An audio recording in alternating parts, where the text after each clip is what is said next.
আসসালামু আলাইকুম, welcome back to my channel. আমি নুসরাত।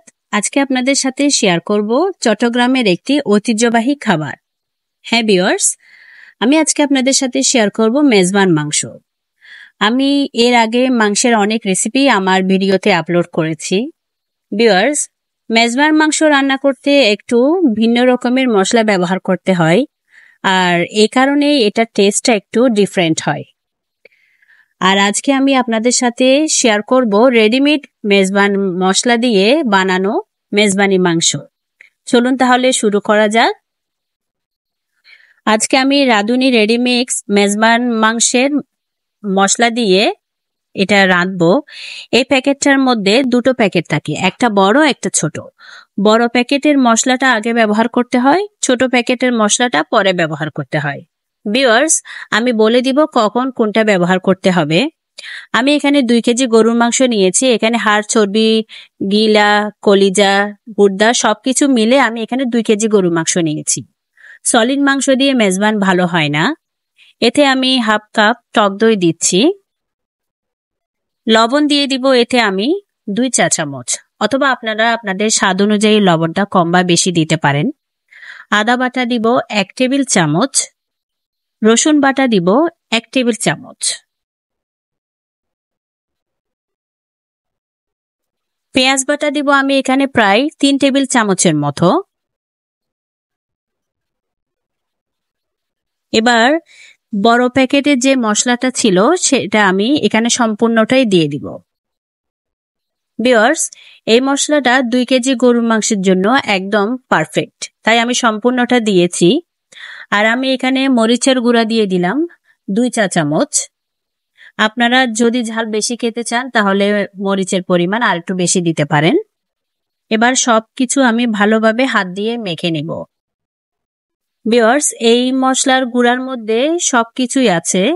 এখানে ধনে জিরার গুঁড়া, তারপর হলুদ, মরিচ সবকিছু মিক্স করাই ছিল, গরম মশলার গুঁড়া ছিল। এবার ভালোভাবে মাখানোর পর আমি একটি ডিপ হাঁড়িতে 1 কাপ সরিষার তেল দিয়ে দিব। মেজবান মাংস রান্না করতে সাধারণত সরিষার তেল ব্যবহার করা হয়, সয়াবিন তেলে অতটা টেস্ট আসে না। এবার এতে আমি কিছুটা আস্ত গরম মশলা দিয়ে দিলাম। এখানে এলাচ, দারচিনি, তেজপাতা এগুলোই রয়েছে। এবার 1 কাপ পেঁয়াজ কুচি দিয়ে আমি একটু ভালোভাবে ভেজে নিব। পেঁয়াজের কাঁচা গন্ধটা চলে যাওয়া পর্যন্ত আমি ভাজতে থাকবো। পেঁয়াজটা আমি বেরেস্তা করব না। মিডিয়াম আঁচে আমি পেঁয়াজটাকে একটু ভেজে নিব যতক্ষণ পর্যন্ত না পেঁয়াজের কাঁচা গন্ধটা চলে যায়। এতে আমি একটি বড় সাইজের টমেটো দিয়েছি। মেজবানি মাংসতে সাধারণত ওনারা টমেটো ব্যবহার করে, তাই আমি এখানে টমেটো দিয়েছি। এবার টমেটোর সাথে পেঁয়াজগুলো ভালোভাবে একটু ভেজে নিয়ে যখন একটু নরম নরম হয়ে আসবে তখনই এতে আমি আগে থেকে মেখে রাখা মাংসটা দিয়ে দিব।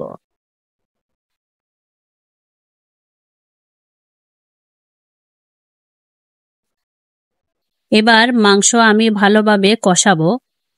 এই মাংস যত বেশি কষানো হয় তত বেশি টেস্ট। আমি প্রায় 20 থেকে 25 মিনিট এই মাংসটা আমি কষাবো। আর ঢাকনা দিয়ে আমি কিছুক্ষণ পর পর এটাকে আমি উল্টে পাল্টে দেব। ভিউয়ার্স, সবকিছু তো ভিডিওতে দেখানো সম্ভব হয় না। আমি মাঝে মাঝে এটা ঢাকনা খুলে খুলে আমি এটা উল্টে পাল্টে দিয়েছি যাতে করে এটা তলাতে না ধরে যায়।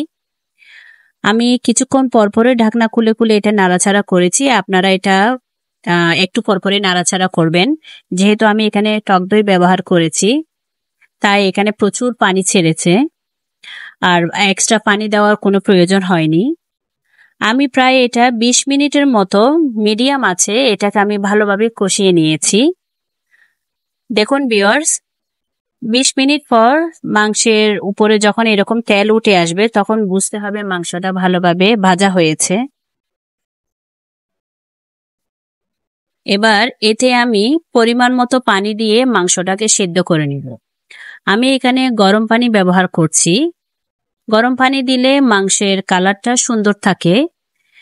এবার আমি এটাকে মিডিয়াম আঁচে মাংসটাকে ভালোভাবে সেদ্ধ করে নিব।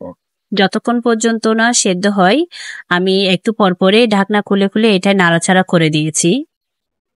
ভিউয়ার্স, যখন মাংস সেদ্ধ হয়ে আসবে তখন মাংসের উপরে এরকম তেল উঠে আসবে, তখনই বুঝতে হবে মাংসটা সেদ্ধ হয়ে গিয়েছে। আমার প্রায় 45-50 মিনিটের মতো সময় লেগেছে এই মাংসটা পুরোপুরি সেদ্ধ করতে।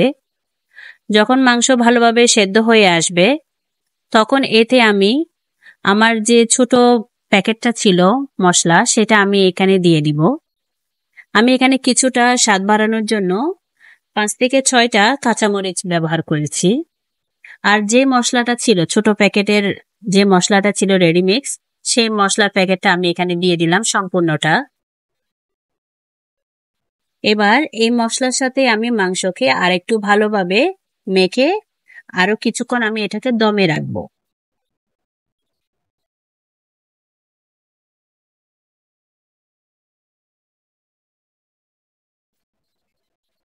মিনিট 10 পর আমি মাংসটা চেক করে নিচ্ছি। ভিউয়ার্স, ঢাকনা খুলে যখন দেখব মাংসটা পুরোপুরি রান্না হয়ে গিয়েছে তখন আমি মাংসের হাঁড়িটা নামিয়ে এবার অন্য একটি ফ্রাইং প্যানে আমি কিছুটা সরিষার তেল দিয়ে দিলাম। আমি এখানে 1/4 কাপের মতো সরিষার তেল ব্যবহার করছি। এতে আমি আধা কাপ পেঁয়াজ কুচি দিয়ে দিলাম। এবার পেঁয়াজটাকে আমি সরিষার তেলের মধ্যে ভালোভাবে একটু ভেজে নিব, একটু বেরেস্তার মতো করে নিব।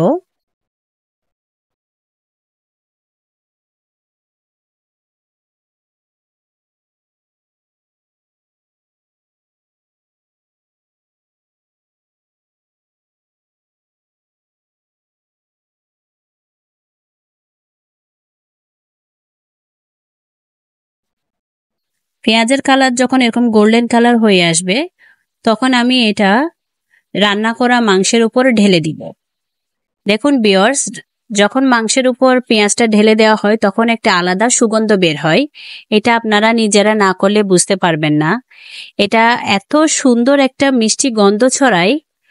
তারপর আমি পেঁয়াজের সাথে মাংসটা ভালোভাবে মিক্স করে এবার আমি এটাকে দমে রেখে দিব।